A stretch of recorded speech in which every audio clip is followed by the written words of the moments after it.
June 14th, obviously, last year was the big day for the A350. MS-01 took off, and always like to quote our chief test pilot, Fernando Alonso, who said, "How was the flight? It was great. It was even a little bit boring." So for a flight test engineer, was boring because nothing happened. So actually, they went through the whole test program in the first flight they wanted to do. So the aircraft was behaving very good, and this sequentially keep open more and more the flight envelope of the aircraft. That was all done last year. Then one of the tests, you could see that in the video, was the minimum speed take-off test, the EMU test, and you can see this is a very, very critical test to have basically the scratch the aircraft on the tarmac, but also with a tail bumper. The risk is always to damage the aircraft. Fortunately, we did not damage the aircraft, so it's we're very, very, very happy that this test passed. That was all happened last year. October 14th, just a couple of months later, we have MSN3 flying. MSN3 is since then have been doing a lot of tests outside of France. So basically, we have since October we have 2 aircraft flying in our test fleet. So we have today in the flight test around 900 hours, close to 200 flights. That's all about where today in the flight test with two airplanes. 2 more will join soon the flight test program. That's MSN2 with full cabin, MSN4. We'll talk about that a bit later.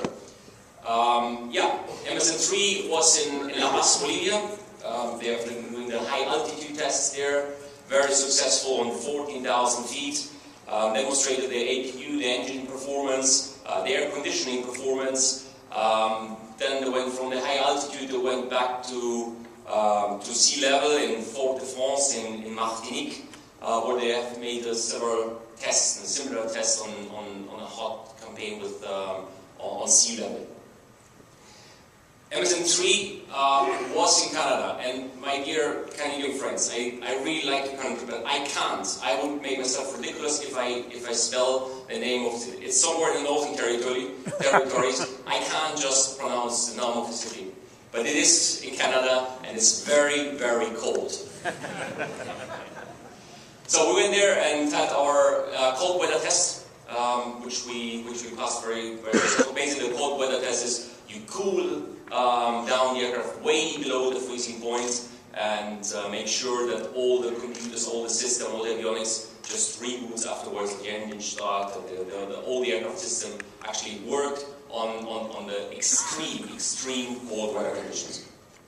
Way above what a normal operator would do, except for the airport in that area of Canada.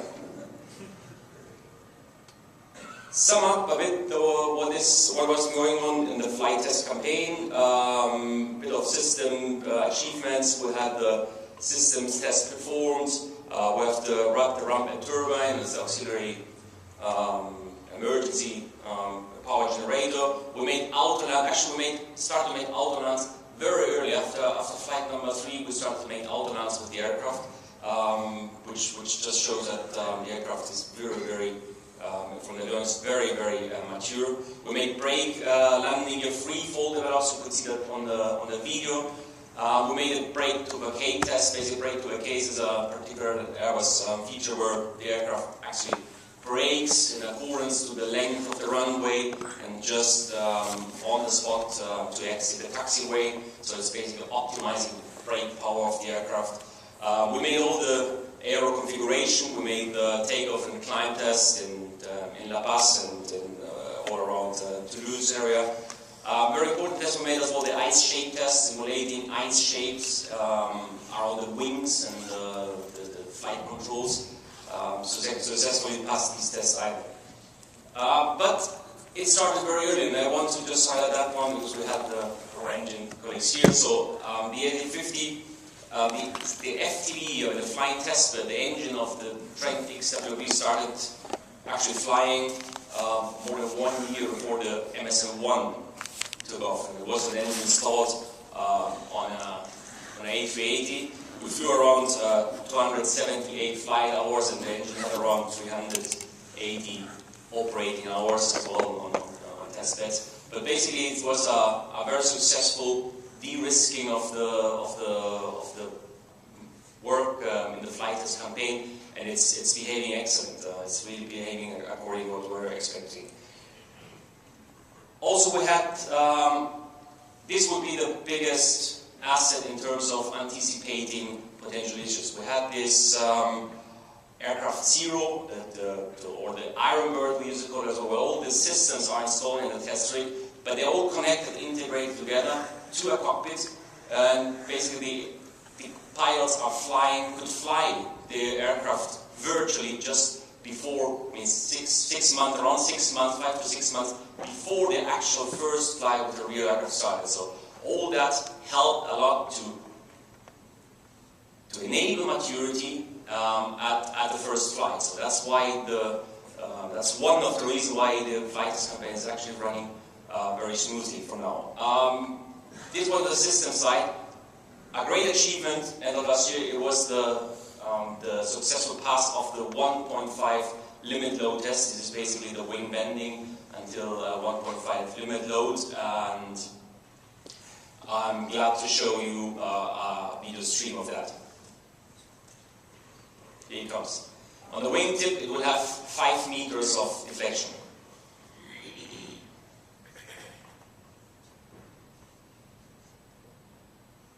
That's it. It's a very fast forward.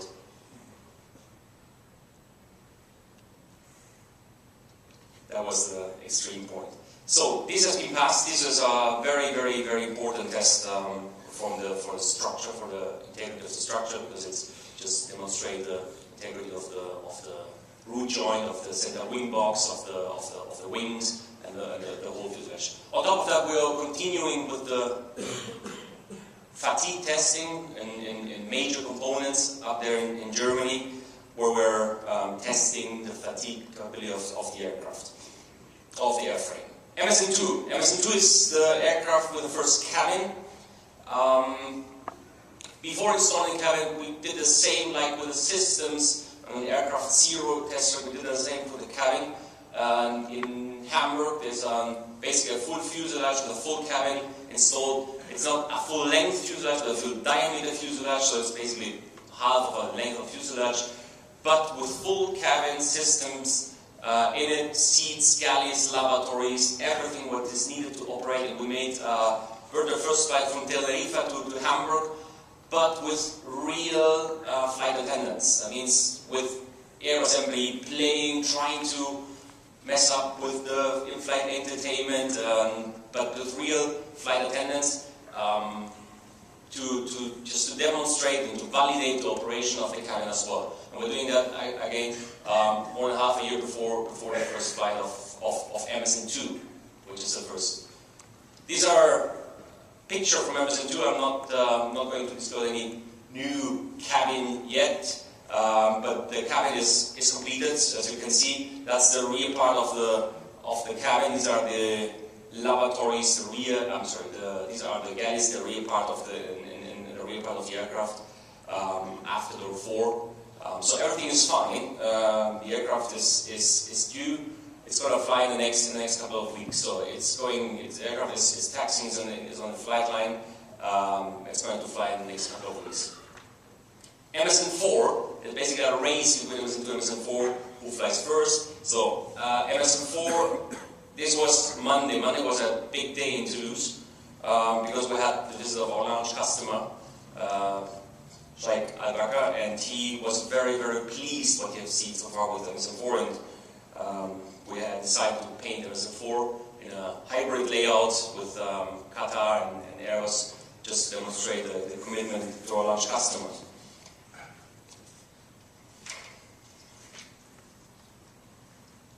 He also visited the MSN2 cabin, so here as well the feedback was very, very positive for what he has seen so far. So that's why we're very confident that the entry to service is supposed to be very smooth. MSN5. MSN5 is the last flight of the aircraft. It's going to be an aircraft with a cabin installed as well. But then on a later stage, the first flight for that aircraft is scheduled for spring. So we have, as you can see, the aircraft is assembled. We're in the system checks right now. and it will follow the flight test campaign in spring.